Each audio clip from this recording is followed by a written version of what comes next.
Hello, everyone, and welcome to Yapisode 6 of It's Not You, It's Me podcast. I am DS Choi, your host, and today I'm trying something different where I am not recording an intro separate from.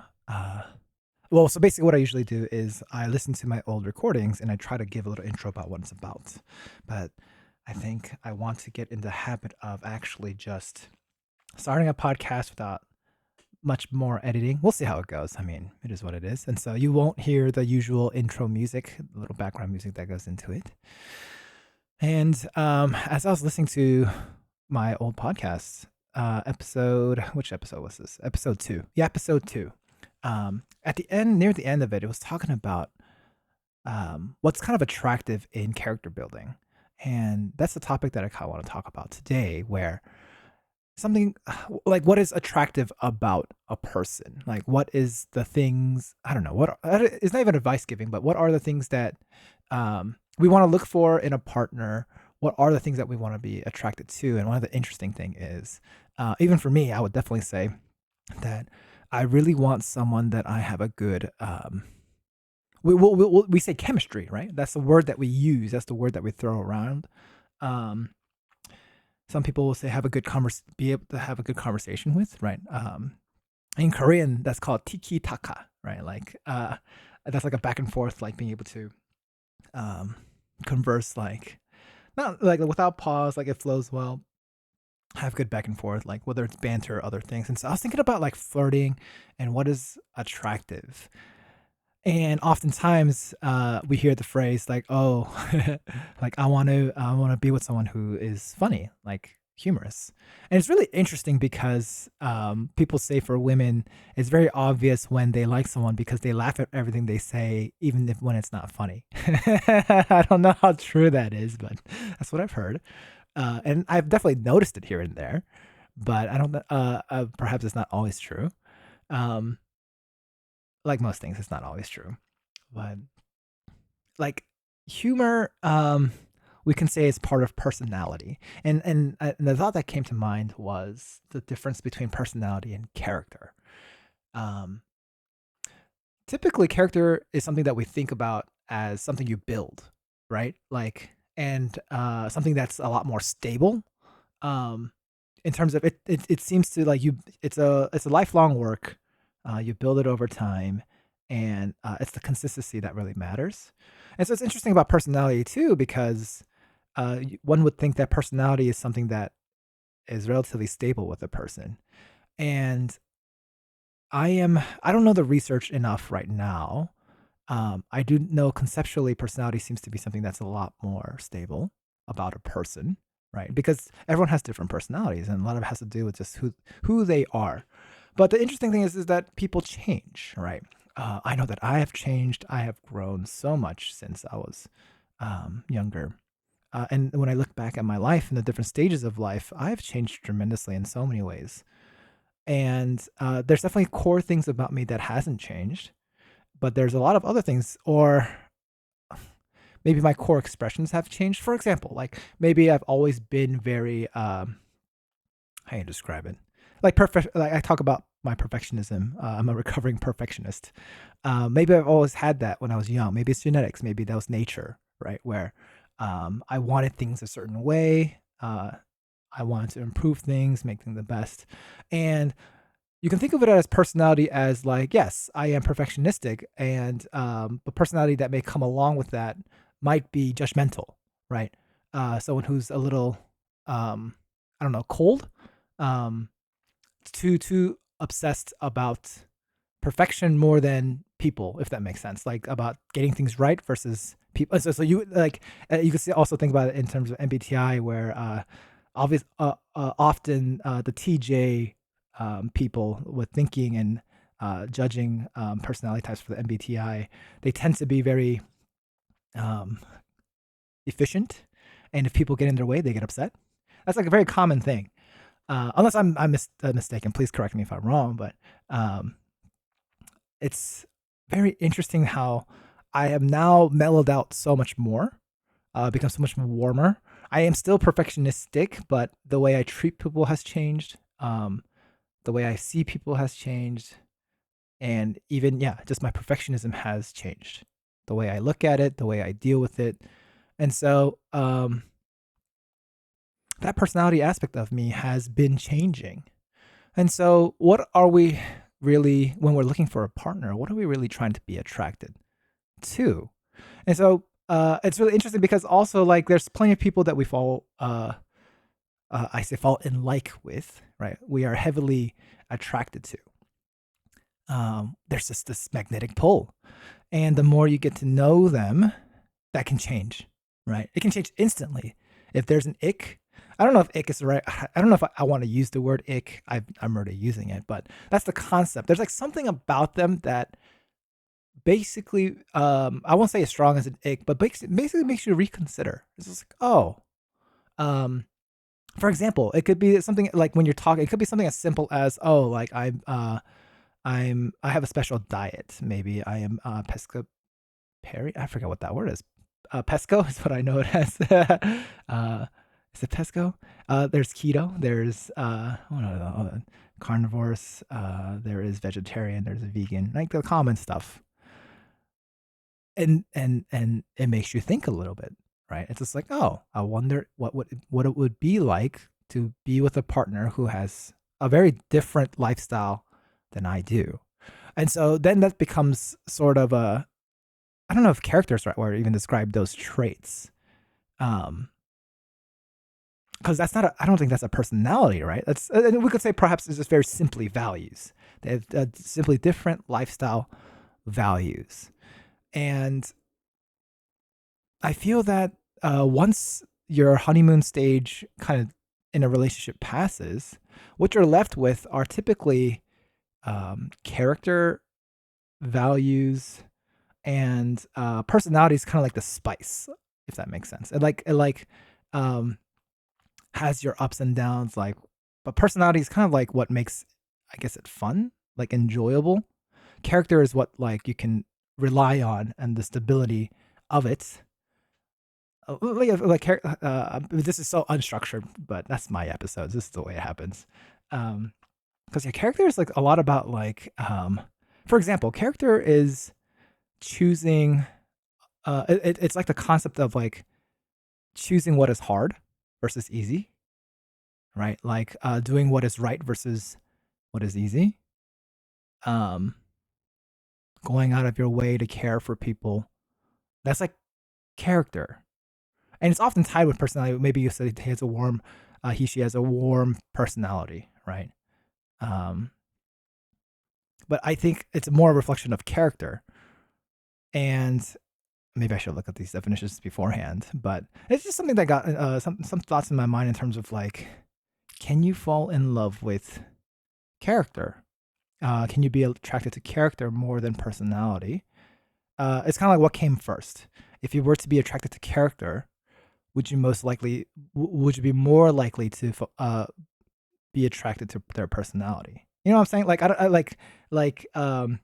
because personality doesn't, it doesn't go the other way. Personality doesn't predict character. Sometimes you feel that, oh, like I would not expect that out of a person with that kind of personality. Like it's basically an impression, right? Personality is kind of an impression. And character is something like, oh, you discover. Character takes time. Let's say you were traveling, right? You're trying to go on a adventure somewhere, traveling out of state or I don't know, out of country, and exciting, and how your partner behaves under pressure, under uncertain circumstances, things not going to plan. That is more of a measure. I would say that's more measure of character, wouldn't you say? It's less about values and more about like how are they in the moment. Um, when I think especially when things aren't going their way. And so I think this is what we talk about, like also when people talk about how make sure your partner, you check and you see how they treat service workers, whether at restaurants or department stores, wherever they go, right? Like how do they treat the the workers who are serving them? Do they treat them like they're beneath them? Do they treat them politely with proper respect, or Do they just demand things and be entitled? Right? These things matter because it shows. You could say shows their personality. I would say shows character in terms of like how much. I also wonder if character is more. Yeah, perhaps it would be easier to talk about such things if I had someone to bounce ideas off of. Maybe one day I'll have someone more guests, I guess, on this podcast. But before I um, tangent too far, character, I feel that you build more character often when you have experienced unfortunate thing. I don't know if unfortunate is in the right way, but we'll just say hard times. If you have gone through more difficult times, I I guess my assumption is that that is correlated with more opportunities to build character. Because not everyone builds character through hard times, but some do. And those, I feel like those are opportunities to really build character when you don't feel like it. You still show up as who you want to be. Um, I don't even know if that's the right phrase I want to use. Because if you want, the reason I think about that is because what if you want to show up as evil? And so in hard times, you could show up as evil. In good times, you could show up as this, if that's what you want. So maybe the phrasing, and maybe I might need a more, not objective, more clear interpretation of what you want means. But let's say, yeah, like let's say you want to be fair, and it's just simply as you want to be kind. When again, I use a lot of food analogies, and when you're feeling hungry, rather than reacting irritable and angry and hangry to everything, um, let's say you want to show up as kind. Then even when you're hungry, you're feeling a certain way, but you still show kindness and patience. That's how you want to show up. And it is probably not a natural instinct to do that, right? Your instinct is, I am hungry, I am irritable, feed me, right? It becomes a little bit more self-centered. But I think character is where that those moments are where character shines, right? Where you be something more than your feelings. I'm getting my words together, huh? I'm hitting epiphanies now. And I feel that those are the things that you really want to see in a partner. Uh, I usually tell people how like what does your partner, if they're interested in someone, I ask them, yeah, what are some things they get upset about? What are some things they get angry about, frustrated about, like, and how do they express that? Because I think in those situations, people can easily just react based on how they're feeling versus I don't know if that's the phrase that I want to well, the phrase I was going to say is like be greater than their feelings. I don't know how many of you guys understand what I'm really saying here, but the hangry example is like the easiest one I can give. It's just like, do you show up as hangry or do you still show up as kind when you're hungry? There should be a word for that. Maybe some genius will brew in my head as I think about a play on words for being kind when you're hungry versus hangry. But that's the concept. And so grief is one of the things that you want to see how your partner reacts. Depression is something that's really, really, really, really difficult to support your partner in. Because at a certain point, there are definitely things when it gets really bad that you require the assistance of mental professional support, right? Mental health is a very important thing.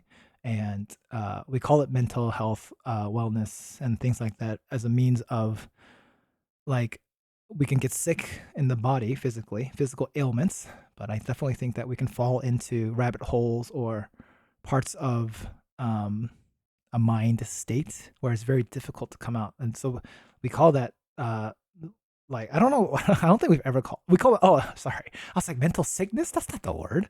Mental illness. There's more severe, right? But I do think that just like a common cold where it's not that bad, right? We can kind of take care of ourselves with that. Similarly, like we have states of minds where we need still to take care of our mental health in a more lighter way than necessarily worse mental illness. And it's really important to see our partners in the different I don't know if arenas are the right word, different spheres, um, different states of mind, right? And so, for example, some things are, yeah, what do they do when they're stressed? What do they do when they're upset at you? I think that's a really big important one. What do you do when your or how does your partner behave when they're upset at you? I think that's a big tell, right, of their character. Um, and I guess, yeah, part of me is, of course, there are like we want upstanding character. That's the kind of partner we want to have. And maybe the discussion I'm trying to have in my head right now uh, is character attractive? I'd like to believe it is. I would want people to fall in love with people's character more than their personality, but obviously we want both. Um, Yet, if we were only able to discover one of them, I feel that most times we fall in love with personality because I think that's easier to see because that's more instant, especially that's what things that are based on impressions, right? Um, and so, how much more can I get into this? I haven't thought about it enough, but my brain's just like there's some magic here. There's some golden nugget here, and um, part of me, the reason I kind of bring this up is also because a lot of people are tired of dating. People are discouraged and disappointed by their dates, and I'm curious if they're disappointed by the lack of the chemistry, the lack of the tiki taka, the lack of the ability to have conversations. And of course, I'm not saying that's not important, but I also think that um, when you're meeting for someone for the first time, or when you're meeting someone early on, very simply, people often aren't themselves, and so ideally, you would love to get to know people in a more I don't even know natural setting is the right way to describe it. It's like National Geographic or something. So it's like, what are they like in their natural habitat? Right? How do they naturally behave? Because it is very natural to be nervous in a first date. It's very natural to not be yourself in a first date. It's very natural where I call it peacocking, where you're trying to show your pretty feathers. The mating rituals, like you're trying to impress, and uh, that's where I guess things could get misconstrued. People predict X, Y, and Z based on certain behaviors. They're like, oh, I'm not sure about this. And so I wonder if I haven't, I guess I haven't struggled too much with dating fatigue when I was single. It was more so I felt that it was hard to find, or much harder to meet people because I was in more of a small town. Oh, well, I guess it's a big college town, but smaller, older, single population? Question mark. Um, and so I feel that I've had plenty of great conversations. I've probably had bad conversations too, but I don't think I get tired from that. I definitely get tired from small talk, from having too many small talk over text. I think I've shared. I much rather enjoy a phone call conversation with someone, like something where you can talk and hear the tone of your voice. Um, Man, that reminds me. There's this comedian, Bill Burr, and he had a short for "No, no does not mean no." It was so funny. You should go watch it if you have an opportunity. And it's just to demonstrate or highlight how no doesn't always mean no. And it's kind of interesting how he says it. It's comedic, but it's also very true. Um, there's a difference between no, and there's a difference between no, right? Like kind of like a playful no, right? It's just like, no, stop it. Like, oh my gosh, like people are watching, like we're in public, like, no, stop it. It's just like that might mean not now, right? Like um or not yet, or it's just like they're saying no, and of course it means no immediately, like in that moment. But in terms of like what it there's more to it. There's more contextually to it because of the tonality, because of the context, and so um, I feel that I don't know whether it's the social media generation or the things that we see. Um, and maybe it's because people don't really read anymore. People don't know how to really engage socially. Um, there's a term called double speak, and it's basically when you say one thing, but it means more than that. And oftentimes in, I would say, Eastern Asian culture, me being Korean, it's called oh, maybe this is a topic I can quickly mention.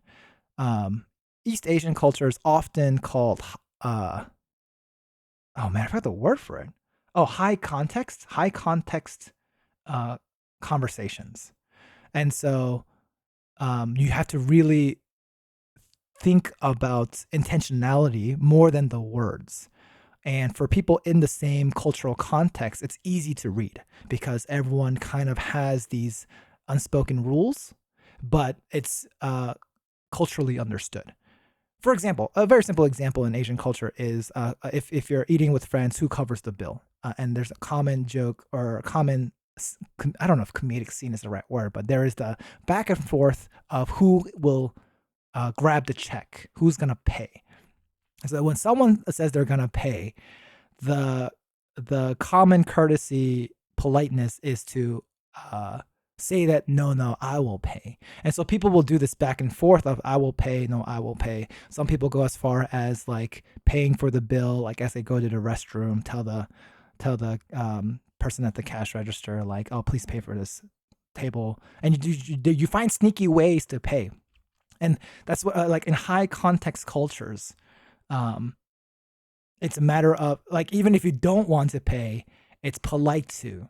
And so for them, their no's or yeses may really not be no's and yeses. It's tied with a lot of nuance and cultural expectations. And so there's times where you have to be polite. It's just like if they, for example, another example is when someone offers you, um, I don't know, some sort of service or benefits. Uh, you often say no, even if you want it. And even if it was freely offered, people will say no because it's rude to take advantage of people's kindness, right? And even though you may not be taking advantage of it, if you're seen as someone who's always saying yes, then you come off as very selfish. And so in Korean, there's a word for this for eye common sense, nun chi. And it's like an eye common sense. It's like basically in English, it's like read the room, being able to read the room. And that is based on a high culture or high context culture. In a low context culture, no really means no. It's just like you say one. Oh, sorry. There's another example of high context culture that we I think a lot of us can understand is when someone says I'm fine. It's like, is there something wrong? No, I'm fine. The high context culture people will understand that to mean something else. They'll look at that and they'll be like, I'm not sure that what they're saying is what they mean. There might be more than that. There might be more context clues that tell us they're still upset or there's still something wrong. It may mean I don't want to talk about it right now, and so you may leave them alone.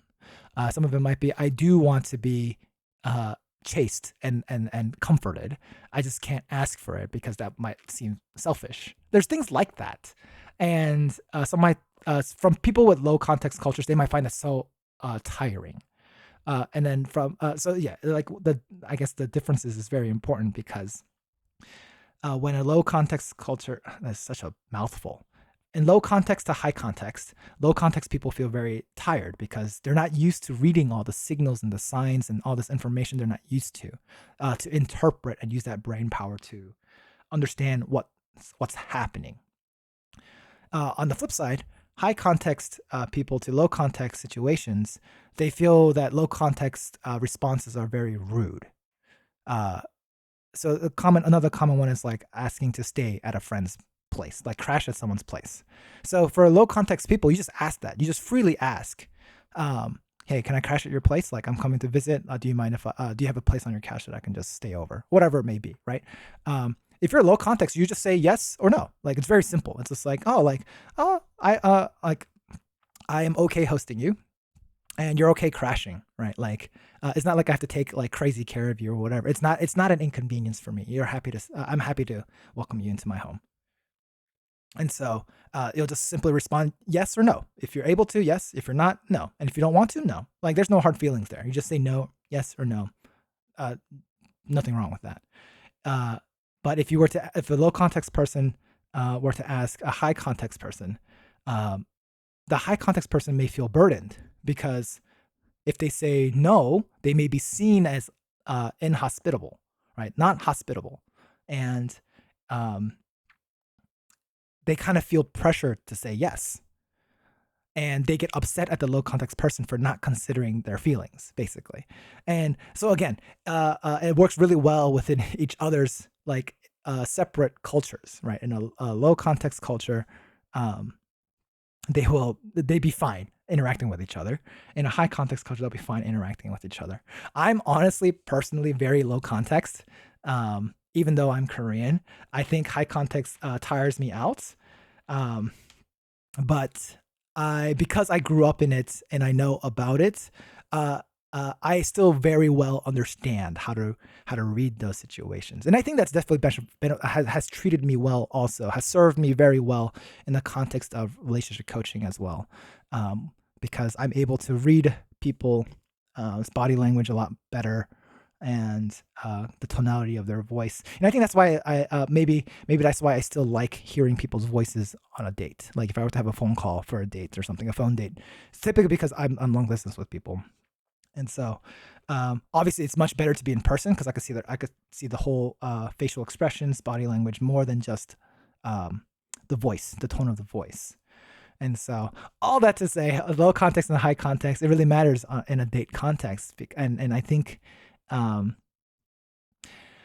it's definitely not fun to play games in terms of context, how people are reading. It's just like maybe on a date they're testing you. They're all like not fun, right? Because you just want to be yourself. You just want to be honest and see what people are like in their true selves. And so I feel that dating is tough because of I think dating, perhaps maybe what I'm trying to say, and as I'm reflecting, is dating is a bit of a high context culture. There's so much unwritten rules, and it's difficult because when the rules for the context for the culture is not clear, and it's not the same across the board, it's tough. And I would definitely say there's people who date who are a lot more low context, and there's people who date who are much high context, and you just don't know.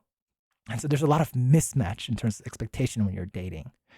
And I think that's where I'm going towards in this whole Yapisode, is there are a lack of I think dating fatigue is a real thing, because people don't know how to navigate these contexts, how to communicate in it. And because I am low context, I tend to try and just communicate very clearly, so that it's not misunderstood is the right way. But that's the goal, right? It's just like communicate in a way so that I'm not misunderstood, and that the other person doesn't have to feel pressured to navigate it like they don't have to be lost. And so the way I usually date and talk with people and on apps and stuff, it's I'm very considerate of how the other person feels and thinks, and I ask them about it too. I'm just like, this is what I'm thinking. I want to make it clear, but I'm also wanting to hear your perspective. What are your thoughts? What are you feeling? How do you want to go about this? What is comfortable for you? If it is uncomfortable, feel free to say no, and I'll say that consistently. And so typically when I say feel free to say no or not answer, is typically when there's more personal questions or more deep questions that might be a little bit more personal, that they may not want to share. Usually over text, I feel that it's a little easier, because they just don't have to text right? But and texting is also interesting. Texting culture is also not unique, or not what's it called? Texting culture is different per person. I'm not someone who enjoys texting a lot, especially when we're having deep conversations. I like to text if I'm texting, uh, like in a serious way. If that, I don't know if that makes sense. I treat it like a live conversation. You're texting something, and I text immediately back, and there's a back and forth conversation. That's still tiring because I would much rather just use my words than texting. But if there's something that you don't want to answer, you just don't type anything on a text. But if you're on a phone call, it's really hard for you to say no sometimes. It might be like, oh, like, because there's a flow of conversation, right? So again, in a high context, you may feel reluctant not to share, or it may be awkward not to share, or to shut someone down, right? Just say no, right? Um, and so if someone's more high context and feel uncomfortable, I would like to ask, like, oh, like if you're uncomfortable, please let me know. We could talk about it maybe at a different stage of the relationship. And so again, like me being considerate of being possibly uncomfortable. You give them an out. I think that's the biggest thing. I always give people outs. If there's something that they don't like, here is an out for you. Let me offer it so that in case it's difficult for you to say no or anything, I'm trying to give you that opportunity. Now it's a little different if you give them the opportunity and they're still unresponsive or like they don't know what to say. That means they may not be ready for a relationship where there's open and clear communication. That's just a signal to me. It's just like if I'm trying to give you all the outs and all the ways that you can try to freely express yourself and you're not ready to, then I would say maybe. Well, I mean, some people may still be okay with that. I personally will say, oh, I think I would find it difficult to be with someone who is that unexpressive. And then I would say thank you for your time. I don't think this is gonna work out. Um, have a good good luck in your dating journey. Um, yeah, and that's basically it, right? It doesn't have to be that abrupt and that cold, but I think they would understand. It's just like, because for them it might be tiring, right? They might be like, oh, this guy talks so much. Oh my gosh, this guy's yapping nonstop. They might feel that way, right? I feel I tend to yap a lot, but I ask a ton of questions. So it really depends. It's like if they're asking me questions, I'm happy to yap. But I'm also happy to ask them a ton of questions, and they might get exhausted from a lot of questions too. And so again, it's a lot of uh, paying attention, right? Don't be too self-absorbed. Make sure the other person feels comfortable. But maybe that's my uh, personality. I was gonna say character. I was just saying, nah, it's probably my personality. I tend to make sure in any context that people are comfortable, right, in my presence. And so, it I don't. Uh, I guess it depends too. I was gonna say like I definitely grew up that way a little bit. I didn't like it when people didn't like me, and so I would try to befriend them, be friendly, um, and I was typically friends with everyone in general. I'm a fairly I'm a good I don't good. Effective. I'm a engaging social butterfly. I tend to talk with everybody, try to make them feel welcome and included. And um, so it means a lot to me when people do that for me because I'm usually the one doing that. So if I go into uh, an unknown, let's say I go to let's say I don't know, I'm invited to an event and I don't know anybody there, but it's like they're a group of I don't know how to describe it. It's not a bunch of strangers like they know each other. It feels extremely warm when people welcome me into their circle and try to engage with me in that and pull me in. And so because I know what that feeling's like and I love it, I also try to make sure everyone else feels that way. A little bit of a tangent, but I think that also for me, just for me personally, that translates into my dating life in terms of I just want to make them feel comfortable, right? Like dating is not a comfortable thing often, right? It feels very vulnerable. It feels very I don't know naked, um, and you often want to cover yourself. Like you don't you want to cover up your flaws, and so that's why you peacock. That's why you show off and try to impress sometimes, and why you're not yourself often. And I just want people to be themselves as much as they can because that's who I want to fall in love with, right? Like I'm trying to figure out who you are, what you're like, um, get an accurate picture to make an accurate, not an accurate decision, but more of an informed decision, right? Try to get as much information as you can. And so, um, I think another part of dating fatigue is when you're giving people chances to show up as who they are, and they just I don't know, kind of I don't I was gonna use the word fail. That's such a strong word. They try to trip and fall. They kind of dig themselves into a hole, and it just becomes disappointing. It's kind of like you're trying to give humanity a chance over and over and over again, and you find themselves disappointed because every encounter is making you lose faith in humanity. Um, I do believe and personally have experienced ways to engage people and have a good conversation. That at the end, most people have said, I really enjoyed talking to you. I don't think we're a good match, but I really enjoyed talking to you. I've had that, and I've had people who I've stayed in touch with, even though we weren't romantically pursuing anything. They've asked to stay in touch, and so it's a little difficult for me, honestly, because they're long distance for most of them, and so it usually just fades away pretty quickly and naturally. It's a very I don't know, natural ghosting. I don't know.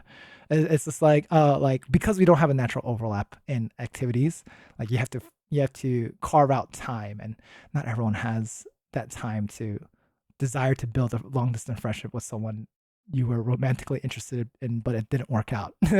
Even explaining all of this is feels like a headache. I'm happy to do so though. I'm always interested in people's lives, and so and just want to be clear that as a relationship coach, I'm not trying to teach people. I don't tell people how to date or what to do. What I do is actually very different. Um, think you could think of it more of as life coaching. I'm trying to help people build a life that they truly want and desire and dream of. And so, for as a relationship coach, it's not just dating. It's definitely people who like different kinds of relationships, right? Whether it's married, whether it's within the family, parent to child, siblings when you're older, friend groups, whatever it may be. What are the kind of relationships that you want to build? And my job is to help support you build those relationships and help you, yeah, just brainstorm and talk about actions that you can take towards making that reality and being honest and truthful when you're not, right? And so we work together to build the life that you want in your relationships. That's what I mean by relationship coach. I am not a pickup artist. I'm not interested in doing so. Um, but I do have a natural curiosity for people and their lives. So because people are so different from me, and I love it. And so I love hearing their thoughts, their positions on life, and yeah, like what goes into their thinking. And so I'm working towards right now building an event, a very simple, cozy online Zoom event where people can talk about um, different relationship topics. They can talk with me, and basically, I'm trying to give a glimpse of, well, at least it's definitely from. I was gonna say a glimpse of coaching, but I was like, it's not exactly, because I definitely have a lot of information that I can share, but uh, I'm not. Yeah, that event's not to coach. That event's just to have to build rapport, just to talk about the common struggles of relationships and how people want to build relationships. Dating is an easy topic because everyone's interested in relationships. Everyone's interested in talking about like um, uh, especially if they're looking for a partner. That's probably like that's a very interesting. I don't know, interesting, very exciting part of people's lives. And so you love hearing stories about other people as well, and you want to find the partner of your own. And so having this event where people can come, cozy up, and we can just talk for a bit, yap together. Most likely, I'll ask a ton of questions, And maybe the question part might be more related to coaching in terms of like, oh, like just go a little deeper into what you're thinking, and let's come up with what is some way that you can take action towards making that a reality, or what are things that you need to um, we call it clear up, right? What are things that are getting in your way that we need to clean up, clear up before we engage in building the relationship that you want, because it's getting in your way, right? And that could be money, that could be time, how much you spend your time. That could be yeah, plenty of other things. Whether it's like maybe you're not in the place that you want to be, so how can we before you start engaging in a relationship, maybe you don't feel ready, maybe you need to go to a therapist. um, there's some things that you want to work on, maybe it's fitness, you want to be at certain you want to be more healthy. um, yeah, things that you want to clean up, things that you want to clear up before you engage.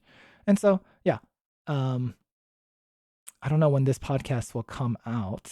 I feel that I'll have the event before then, but I hope to have more events anyway. And depending on how popular this podcast grows, where it reaches, perhaps there'll be more people that'd be interested in having more conversation. I'm happy to. I call them coffee chats, perhaps. AMA, coffee chats. Not sure. Ask me anything. I'll think of something. But right now, I'm developing a pilot, or I don't know if a pilot's the right way to describe it. It's just one of the first times I'm doing it, and maybe I'll share how it went on another podcast and yeah, in the future. And so it's been about 40 minutes. Surprisingly, I was worried. I was just like, I don't know how this yap is gonna go, but it went just fine. I mean, again, it's just yapping. Not as much, maybe a little structure. I had a little idea of what I want to talk about, but I definitely don't have any notes in front of me. All I'm doing is trying to think off the top of my head. And I wonder how long I can do this for by myself. We'll see. As you can hear me yap these days, I'm just yapping. I am yapping away. And so that's enough yapping for today. Thank you for being part of my podcast and coaching journey. Yeah, if you have any thoughts, any questions, any comments, or things that you want me to talk about, feel free to reach out to me in the comments. If you're interested in a relationship coaching and what that would be like, feel free to reach out to the email that's listed in the description. I believe it's inyampod@gmail.com. And so with that, I thanks again. I hope to see you next time. Bye bye.